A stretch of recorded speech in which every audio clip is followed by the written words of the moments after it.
ቼልሲ በይፋ ተጫዋች አስፈርሟል። ዳሪዮ ኢሱጎ ይህንን ፖርቹጋላዊ የ22 ዓመት ተጫዋች አሁን ላይ ወደ ዋናው ክለብ ለመቀላቀል እንዳሰበ ጭምር ነው የተነገረው። በተለይ ደግሞ ከሰዓታት በፊት በወጡ መረጃዎች ላይ ይህንን ፖርቹጋላዊ የአማካይ መስመር ተጫዋች እንግዲህ ከዚህ በፊት ነበረ በእርግጥ ያዛወረው ግን እዛው በስፖርቲንግ ቤት ውስጥ በውሰት ቆይቶ ነበረ። ነገር ግን አሁን ላይ ወደ ዋናው ክለብ እንደሚቀላቀል ነው የታወቀው። ዳሪዮ ኢሱጎ ይባላል። ገና እንዳልኳችሁ 20 ዓመቱ ነው። በ22 ሚሊዮን ዩሮ ነበረ ቼልሲን መቀላቀል የቻለው።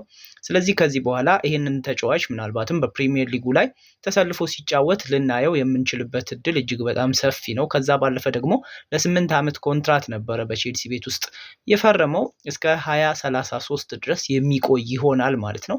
ቼልሲ ከዚህ በኋላስ ወደ የትኛው ተጫዋች አይኑን ያማትራል?